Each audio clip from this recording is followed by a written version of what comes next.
انا خلقناہ من نطفۃ، اور کیا انسان نے غور نہیں کیا کہ بلا شک ہم نے اسے ایک قطرے سے پیدا کیا ہے، ایک نطفے سے، یعنی ایک قطرے سے، ایک بوند سے۔ گزشتہ آیت میں نبی پاک صلی اللہ علیہ وسلم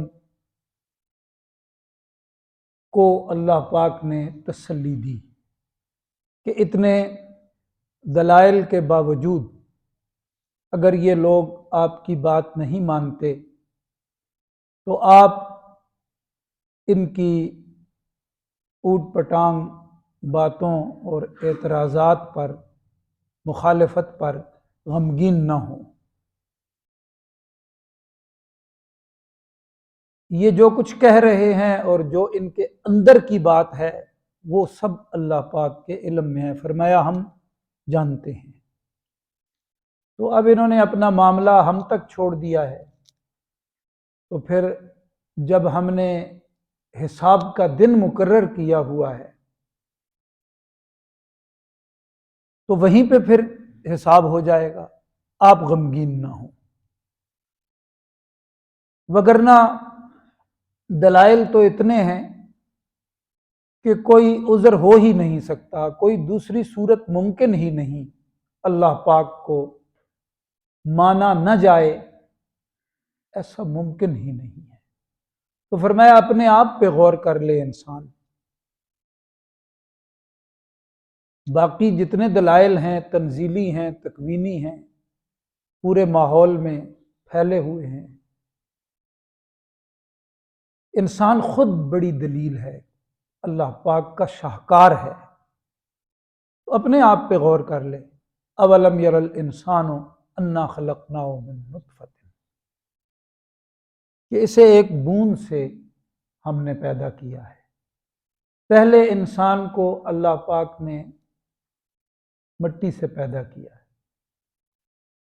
پھر جو افزائش نسل ہے وہ بوند سے جڑی ہوئی ہے۔ کیسی چیز سے کیسی چیز بنا دی، لیکن فَإِذَا هُوَ خَصِيمٌ مُّبِينٌ، یہ جب کسی قابل ہوتا ہے تو اس وقت کھلا دشمن بن کے کھڑا ہو جاتا ہے۔ سورہ نحل میں بھی ہم نے پڑھا تھا خلق الانسان من نطفۃ فَإِذَا هُوَ خَصِيمٌ مُّبِينٌ۔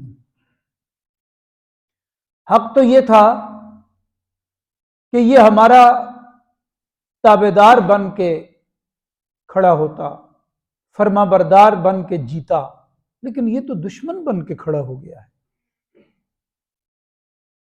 جس نے پیدا کیا ہے، جس نے وجود بخشا ہے اور وجود کی ساری صلاحیتیں دی ہیں اور وجود کی ظاہری باطنی ضروریات کا اہتمام کیا ہے،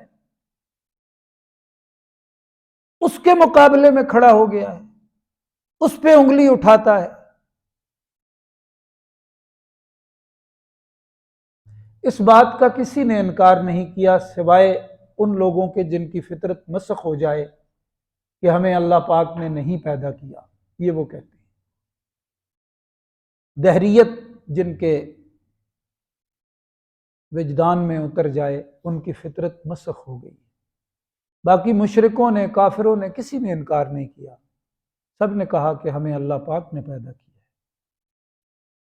وَضَرَبَ لَنَا مَثَلًا وَنَسِيَ خَلْقًا، مفسرین فرماتے ہیں تسلی کے ساتھ یہ بات ارشاد فرمائی گئی کہ آپ کیوں غمگین ہوتے ہیں، سب کچھ دیا ہم نے ہے اور یہ ہمارے مقابلے میں کھڑا ہے، ڈھیل ہم دے رہے ہیں، ہمارا ایک وقت طے کیا ہوا ہے، آپ کیوں غمگین ہوتے ہیں۔ وَضَرَبَ لَنَا مَثَلًا، اور ہمارے خلاف ایک مثال بیان کر دی اس نے، وَنَسِيَ خَلْقَهُ، اور اپنی پیدائش کو بھول گیا۔ وہ کیا ہے ہمارے خلاف جو بات اس نے کی، وہ کیا ہے؟ قَالَ مَن يُحْيِي الْعِظَامَ وَهِيَ رَمِيمٌ، کہتا ہے کیسے زندہ کرے گا، یعنی اللہ پاک کیسے زندہ کریں گے بوسیدہ ہڈیوں کو جبکہ وہ چورا چورا ہو چکی ہوں گی؟ قل، آپ صلی اللہ علیہ وسلم فرما دیں، یحییھا الذی انشأھا اول مرۃ، زندہ کرے گا وہ اسی طرح جس طرح اس نے اٹھایا تھا پہلی مرتبہ، جیسے اس نے جاری کیا تھا، اٹھایا تھا پہلی مرتبہ۔ اس بات پہ کئی ایسے لوگ جو اندھیروں میں تھے روشنی میں آ گئے، اس بات کو جب انہوں نے سنا، اس جواب کو سنا۔ لیکن ظاہر ہے جن کے ہاں تعصب ہوتا ہے، ہٹ درمی ہوتی ہے، اڑے ہوئے ہوتے ہیں، ان پہ پھر دلائل اثر انداز نہیں ہوتے۔ جو یہ طے کر لے کہ کچھ بھی ہو میں نے نہیں ماننا، تو پھر اللہ پاک کی طرف سے بھی اسے توفیق نہیں ملتی۔ البتہ جو جتنے بھی کشیدہ حالات میں ہو، عقائد میں، اعمال میں، نظریات میں، لیکن اس کے ارادے میں یہ ہو کہ میں خیر کو قبول کروں گا اور خیر کا سوال رکھتا ہو، اسے اللہ پاک ہدایت عطا فرما دیتے ہیں۔ ایک مہاراجے کے بارے میں آتا ہے، کشمیر کا مہاراجہ تھا۔ اس صدی کے جو مفسرین ہیں وہ ان کا ذکر کرتے ہیں۔ اس نے یہ آیت جب سنی کسی عالم کی زبان سے تو اس کی آنکھوں میں آنسو آ گئے، اور اس نے ان سے کہا کہ مجھے کلمہ پڑھاؤ، میں مسلمان ہوتا ہوں۔ یہ مسئلہ ہی حل کر دیا ہے۔ جو پہلی مرتبہ ایک بوند سے اتنا حسین انسان پیدا کر سکتا ہے، وہ اس کو موت کی گھاٹ اتار کے برزخ کے پردوں میں گم کر کے اور سر محشر پھر کیوں نہیں لا سکتا؟ اگر انکار کرنا ہے تو پہلی بار کا کرنا چاہیے، وہ زیادہ مشکل کام ہے۔ ایک بار بنا کے پھر ہٹا دے منظر سے اور دوبارہ لانے کی بات کرے، ہم کہیں نہیں ہو سکتا، یہ تو عقل کے خلاف ہے۔ ہاں نہیں بنا سکتا تو پہلی بار جو نہیں بنا سکتا وہ بات کی جائے، کیونکہ یہ تو اصول ہے۔ جو انسان بھی ایک چیز کو بنا لیتا ہے تو دوبارہ وہی چیز بنانی اس کے لیے آسان ہو جاتی۔ نقاش نقش ثانی بہتر کشد اول۔ تو جواب دیا کہ جب پہلی بار بنا لیا اس نے تو دوبارہ بنانا اس کے لیے کون سا مشکل ہے؟ پہلی بار کا تم مان رہے ہو اور دوبارہ وہ لائے گا، اٹھائے گا، اس کو نہیں مان رہے۔ ایک بوند سے اس نے تمہیں پیدا کیا ہے، اور وہ بوند جو ہے جس سے وجود تخلیق کیا ہے وہ زمین کی چیزوں سے بوند بنی ہے۔ انسان نے جو کچھ کھایا پیا ہے زمین کی پیداوار سے، اس سے وہ اس کے وجود میں نطفہ بنا ہے۔ اس نطفے سے اللہ پاک نے انسان کو پیدا کیا ہے، یعنی اس نطفے کی بھی کوئی معمولی سی شے ہے۔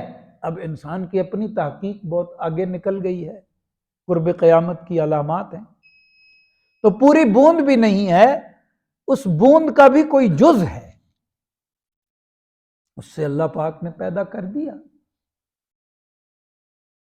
تو اب اسی خاک میں اس کو گم کر دے تو اب دوبارہ اس کو اٹھانا چاہے تو کیوں نہیں اٹھا سکتا؟ اسی سے پہلے بنا دیا اس نے، اب دوبارہ وہی اٹھانا چاہے تو کیوں نہیں اٹھا سکتا؟ تو اس کے لیے کوئی مشکل نہیں۔ وَهُوَ بِكُلِّ خَلْقٍ عَلِيمٌ۔ وہ کوئی اب یہاں پہ نہ سمجھی والی تو بات ہے کوئی نہیں، وہ ہر چیز کی پیدائش کو جانتا ہے، صرف انسان کی بات نہیں۔ الذی جعل لکم من الشجر الاخضر، وہی تو ہے جس نے تمہارے لیے سبز درخت سے نارن آگ بنا دی۔ سبز ہے درخت، سبز ہے لیکن آگ جلتی ہے اس سے۔ فَإِذَا أَنْتُم مِّنْهُ تُوقِدُونَ، سو تم اس سے آگ سلگاتے ہو۔ سبز ٹہنیاں بھی آگ پکڑتی ہیں،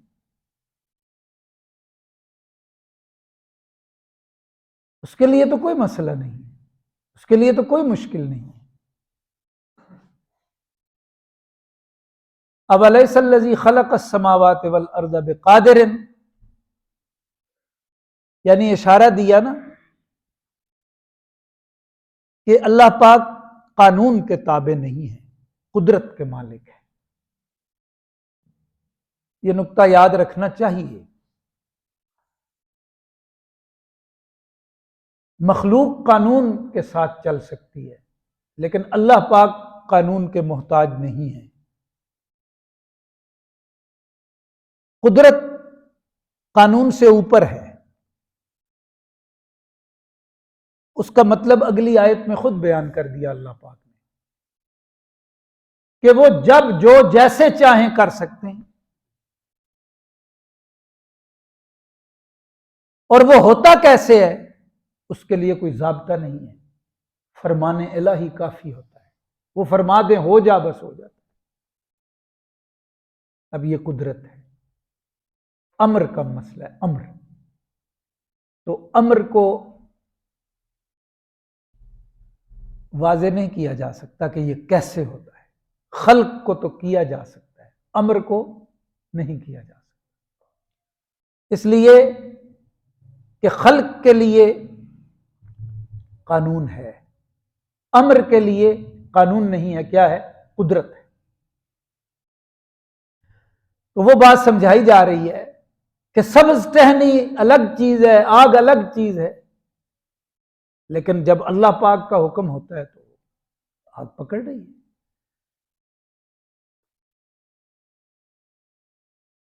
تو اب فرمایا کہ جس نے آسمانوں اور زمین کو پیدا کیا، اس کو پورا ایک نظام دیا اور ایک منظم چال کے ساتھ چلا دیا، تو وہ کیا اس پہ قادر نہیں ہے کہ ان یخلق مثلہم؟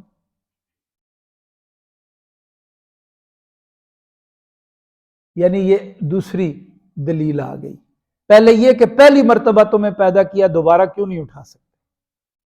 اب فرمایا یہ جو اتنا بڑا نظام تمہارے سامنے ہے، یہ اتنا بڑا نظام جو چلا رہا ہے، اس کو جس نے پیدا کیا ہے، تو کیا وہ یہ اس پہ قادر نہیں ہے کہ تمہیں اٹھا لے، پھر تمہیں گم کر دے زمین میں؟